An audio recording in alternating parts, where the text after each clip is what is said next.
Bismillahirrahmanirrahim. Assalamu alaikum dear students, how are you? I hope you all safe and sound in your homes. Dear students, our today's topic is lesson number 6 test and exams. Lesson number 6 test and exams यानी कि इम्तहानात. प्यारे बच्चों, आप student हैं, आप class test भी देते होंगे, मंथली टेस्ट और टर्मली एग्ज़ाम्स वगैरह. तो आप बहुत अच्छे तरीके से इस टेस्ट जब आप ये चैप्टर पढ़ेंगे तो आपको अच्छे से इसकी समझ आएगी कि टेस्ट और एग्ज़ाम्स के दौरान जो है बच्चों की जहनी कंडीशन क्या होती है. Test can really help to know where you are and what you need to do improve. Test ये जानने के लिए वाकई मददगार साबित होते हैं कि आप किस मुकाम पर हैं और हमें अब बेहतरी के लिए मज़ीद क्या करना चाहिए. They let you know if you have understood something that you have been learning, and they also help the teacher to plan what more is needed to be done. वो हमें ये जानने में मदद देते हैं कि मतलब आप कुछ समझ भी चुके हैं या नहीं, ये जिसके बारे में आप पढ़ते हैं उसके बारे में आप समझ चुके हैं या नहीं. और ये भी कि उस्ताद भी जो है वो अपनी अगली मनसूबाबंदी करने में उसको मदद होती है कि अब नेक्स्ट उसने क्या करना है, मज़ीद उसे क्या करने की ज़रूरत है. Exams can be really stressful. जो इम्तहानात है वो वाकई तनाव अंगेज़ होते हैं, यानी कि टेंशन होती है इनसे. Because they are something that you need to pass if you want to move to the next level. क्योंकि ये एक ऐसी चीज़ हैं जिनमें आपका आपको कामयाब होना होता है अगर आप अगले दर्जे में जाना चाहते हैं. तो exams are usually more formal. इम्तहानात अमूमी आम तौर पर रस्मी होते हैं. रस्मी यानी कि स्कूल में जैसे आप पेपर देते हैं ना, वो होते हैं, सामने लिए जाते हैं. You may take exam in variety of subjects, for example math, science, English etcetera. ठीक है, आप मुख्तलिफ मज़ामीन के टेस्ट देते हैं जैसे इंग्लिश, साइंस, मैथ वगैरह, to see if you have reached that level and can move on the next level. आप मुख्तलिफ मज़ामीन में इम्तिहान दे सकते हैं, मिसाल के तौर पर रियाजी, साइंस, अंग्रेज़ी वगैरह, ये देखने के लिए कि आप इस दर्जा तक पहुंच चुके हैं कि आप अगली क्लास में जा सकें. Test and exams can be written, oral and practical, और even all the three. Test और इम्तहान तहरीरी भी हो सकते हैं, ज़ुबानी भी और अमली भी, और तीनों तरह के भी हो सकते हैं. Practical exams mean that you can show what you know. ठीक है, प्रैक्टिकल इम्तिहान का मतलब ये होता है कि आप वो दिखा सकें जो आप जानते हैं. इन ओरल एग्ज़ाम्स जो आपके ज़ुबानी इम्तहानात होते हैं, you have to give the answer verbally. उसमें आपको ज़ुबानी तौर पर जवाब देने पड़ते हैं.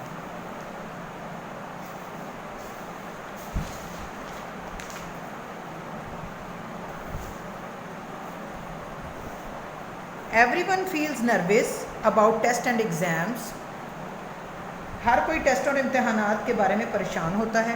सम people just become a stressed that they do badly even through they have worked really hard. कुछ लोग इतने तनाव में आ जाते हैं कि सख्त मेहनत के बावजूद वो इम्तहानात जो हैं वो बुरे तरीके से करते हैं. यानी कि इतनी टेंशन ले लेते हैं कि आता हुआ भी, अक्सर आप बच्चे भी इस तरह ही करते हैं कि सब कुछ आता होता है, अच्छे बच्चे होते हैं, लेकिन भूल जाते हैं क्योंकि उसकी वो टेंशन बहुत लेते हैं. Stress prevails over them and they can't do their best. ठीक है, तनाव इनके ऊपर हावी हो जाता है और वो अपनी बेहतरीन सलाहियतों को बरोकार नहीं ला पाते. Preparing for test and exams. Preparing for test and exams. Plan and make a time table for study. लेयर का मतलब होता है फुर्सत, अकेले. लेयर and physically activity to keep balance in your life. अपनी ज़िंदगी को मुतवाज़न रखने के लिए पढ़ाई और जिस्मानी सेहत और फरागत यानी कि फ़ुर्सत के जो औकात हैं उसका एक टाइम टेबल बनाएं. Get into the habit of doing homework properly and in time. अपने होमवर्क को मुनासिब और वक्त पर करने की आदत बनाएं. Ask the teacher if you don't understand something. अपने टीचर से पूछें अगर आपको कुछ समझ नहीं आती. Ask the teacher how to improve your work. उनसे पूछें कि आप किस तरह अपने काम को बेहतर बना सकते हैं. Have a tidy study area at home where you have not got heaps of, heap कहते हैं ढेर को, of stuff around to distract you. घर में पढ़ने की जगह को साफ़ रखें जहाँ बहुत सारी चीज़ें ना पड़ी हों, जिसकी वजह से आपका ध्यान बट जाए। Studying with someone can be helpful, किसी के साथ बैठ के पढ़ना मददगार साबित होता है, but only if you stick to the task, लेकिन उसी सूरत में अगर आप अपने काम पे तवज्जो दें, ना कि बातें करने लग जाएं। वर्किंग अलोन इज़ बेस्ट, अकेले बैठ कर पढ़ना और भी ज़्यादा अच्छा है। You will have to do the test or exam on your own, ठीक है। किसी के साथ मिलकर पढ़ना मददगार साबित होता है, बशर्ते कि आप अपने काम पे तवज्जो दें। अकेले में भी आप बहुत बेहतर साबित हो सकते हैं। आप अपने टेस्ट या इम्तिहान में अगर आपको अकेले देना पड़े तो आप अकेले ही पढ़ें, तो वो ज़्यादा बेहतर है। Whether you are morning lark और a night owl, make your study time when you are most alert and energetic, ठीक है। एनर्जेटिक होता है यानी कि तवानाई से भरपूर। अगर सुबह उठने की आदत हो या रात को जागने की, तो अपनी पढ़ाई का वक्त वो रखें जिससे आप बहुत ज़्यादा होशियार और तवाना हो। यानी कि मॉर्निंग में आकर आप सुबह जल्दी उठने के आदि, या नाइट आउल, या यानी कि जैसे ये परिंदा है जागता है रात के टाइम उल्लू, अगर आपको उस तरह के जागने की आदत है तो आप अपने टाइम को उस तरीके से सेट कर लें।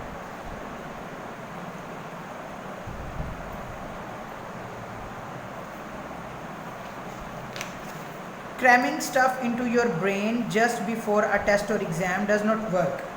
टेस्ट या इम्तिहान से पहले अपने दिमाग में मवाद ठूंसना आपके काम नहीं आएगा। जैसे टेस्ट से पहले फटाफट बच्चे पढ़ रहे होते हैं, जल्दी पढ़ रहे थे, वो आपको काम नहीं आएगा। You are most likely to forget what you have already learned and go into a panic. यानी कि जो आपने पहले से याद किया वो भी आपको भूल जाएगा। ज़्यादा इम्कान इस बात का है कि आप वो भी भूल जाएंगे जो आपने पहले से सीखा है, याद कर रखा है, और आप खौफज़दा हो जाएंगे, पैनिक, खौफज़दा हो जाएंगे। Work on the hard stuff first and save the subject you enjoy for after. मुश्किल काम पर पहले तवज्जो दें और वो जो मज़ामीन आपको पसंदीदा हैं उनको बाद के लिए छोड़ दें। Practise out loud if you have to do an oral presentation. अगर आपको ज़ुबानी कुछ पेश करना है तो आप ऊंची आवाज़ में मशक़ें करें। Try it out on family and friends so that you may build up your confidence. इसको अपने ख़ानदान और दोस्तों के सामने इस मशक़ को करें ताकि आपके अंदर आपके एतमाद में इजाफ़ा हो सके। Taking the test, read all instructions and, जब आप टेस्ट करने लगें तो आपको क्या करना चाहिए, पेपर वगैरह, read all instruction and question carefully, तमाम हदायत और सवालात गौर से पढ़ें। Read both sides of each page, हर सफ़े की हर साइड पढ़ें। Work out with questions you will answer if you have a choice. हिसाब लगाएं कि अगर आपके पास चॉइस है तो आपने कौन से सवालात का जवाब देना है। Make a quick plan if you have to written an essay or story, अगर आपको एसे, स्टोरी, कहानी वगैरह लिखना है तो जल्दी प्लान करें, टाइम ना ज़ाया करें। Just write down keywords so that you stay on track. सिर्फ यानी कि उतना लिखें जिसमें आप ट्रैक पर रहें, अपना टाइम ज़ाया ना करें। Answer all the compulsory question, सारे ज़रूरी सवालात के जवाब दें। To ones you have to answer, ख़ास तौर पर जिनका आपने जवाब देना है। Check your work with you have finish starting with the instruction to make sure you did what you were asked to do.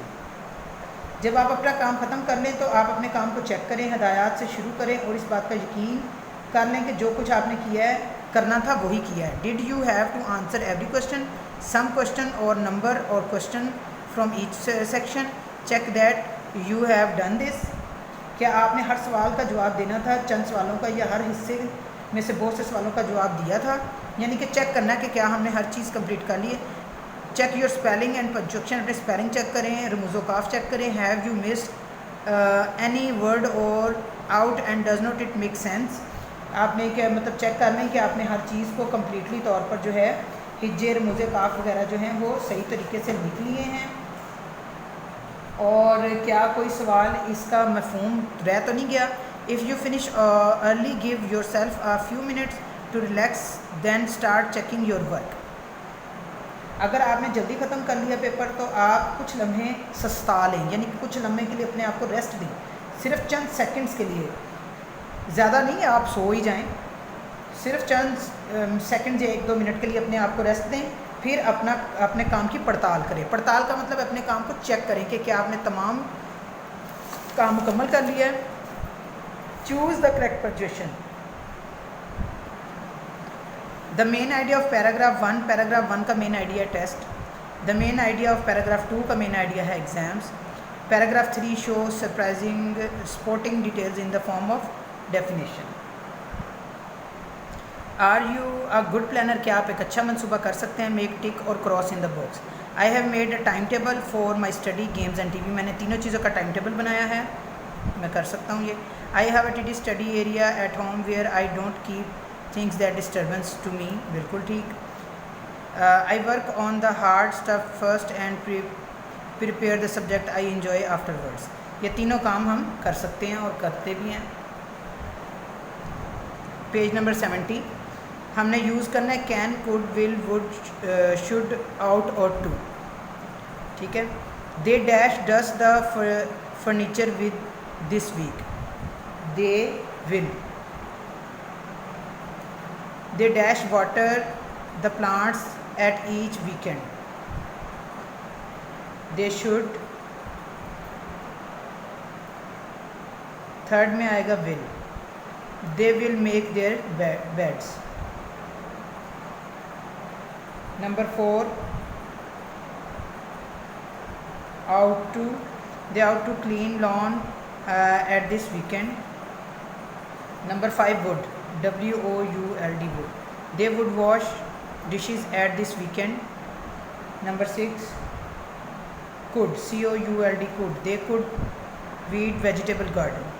Number 7 they dash also sweep kitchen and bathroom floor. Number 7 they can.